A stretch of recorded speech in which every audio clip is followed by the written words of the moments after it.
তাহলে কি ট্রাম্পই এখন বিশ্বের একমাত্র হর্তাকর্তা? তার সাম্প্রতিক বক্তব্য ঘিরে আন্তর্জাতিক রাজনীতির মঞ্চে ঘনীভূত হচ্ছে উত্তেজনা। ট্রাম্পের কথার সারমর্ম হল তিনি আন্তর্জাতিক আইনের ধার ধারেন না। তার এমন বক্তব্যে বিশ্বে নতুন এক আতঙ্ক ছড়িয়ে পড়েছে, কেননা অন্যান্য শক্তিধর দেশগুলো ট্রাম্পের মতো আগ্রাসী পথে হাঁটতে উৎসাহিত হলে বিশ্বে মহাযুদ্ধ বেঁধে যাবে।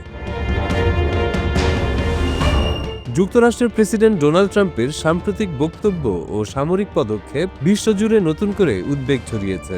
আন্তর্জাতিক আইন মানার প্রয়োজনীয়তা নিয়ে তিনি প্রকাশ্যে সন্দেহ প্রকাশ করেছেন। ট্রাম্পের এমন বক্তব্যের পর সমালোচনার ঝড় উঠেছে। জাতিসংঘের এক শীর্ষ কর্মকর্তা সতর্ক করে বলেছেন, ট্রাম্পের এসব ঘটনায় বিশ্ব আবারও সাম্রাজ্যবাদের যুগে ফিরে যাওয়ার পথে হাঁটছে।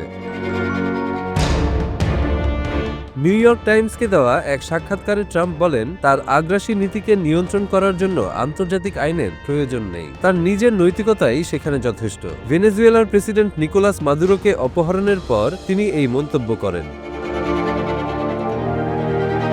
আন্তর্জাতিক আইন মানবেন কিনা এমন প্রশ্নে ট্রাম্প বলেন, বিষয়টি নির্ভর করে আন্তর্জাতিক আইনের সংজ্ঞার উপর। অতীতেও তিনি তার পররাষ্ট্রনীতির লক্ষ্য পূরণে যুক্তরাষ্ট্রের সামরিক শক্তি ব্যবহারে প্রস্তুতির ইঙ্গিত দিয়েছিলেন।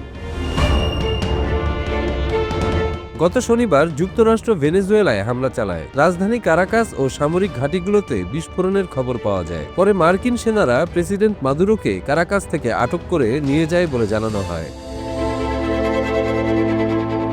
ইতোমধ্যে ট্রাম্প কলম্বিয়ার প্রেসিডেন্ট গুস্তাভো পেত্রোর বিরুদ্ধেও হামলার আভাস দেন। পাশাপাশি ডেনমার্কের অধীন গ্রিনল্যান্ড দখলের প্রচেষ্টা জোরদার করেন। জুনে তিনি ইরানের 3টি প্রধান পারমাণবিক স্থাপনায় বোমা হামলার নির্দেশ দেন।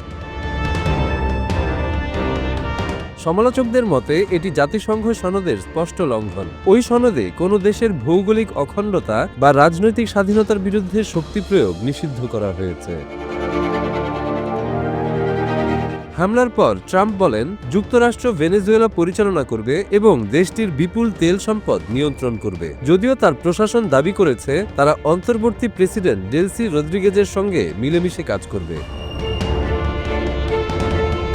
ওয়াশিংটন জানায়, অন্তর্বর্তী সরকারকে তারা দিক নির্দেশনা দেবে। মার্কিন দাবি না মানলে দ্বিতীয় দফা সামরিক অভিযানের হুমকিও দেওয়া হয়। রদ্রিগেজকে উদ্দেশ্য করে ট্রাম্প বলেন, আদেশ না মানলে তাকে বড় মূল্য দিতে হবে।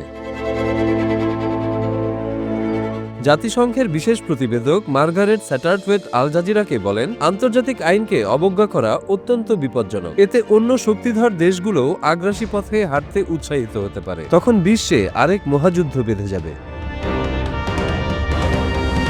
বিশ্লেষকরা বলছেন, আন্তর্জাতিক আইন উপেক্ষা ও শক্তির রাজনীতি বিশ্বকে আরো অনিশ্চিত করে তুলেছে। ইতিহাস দেখায়, এ ধরনের হস্তক্ষেপ শেষ পর্যন্ত কোনো পক্ষের জন্যই সুফল বয়ে আনে না। বর্তমান পরিস্থিতি সেই পুরনো সতর্কবার্তাই আবার মনে করিয়ে দিচ্ছে।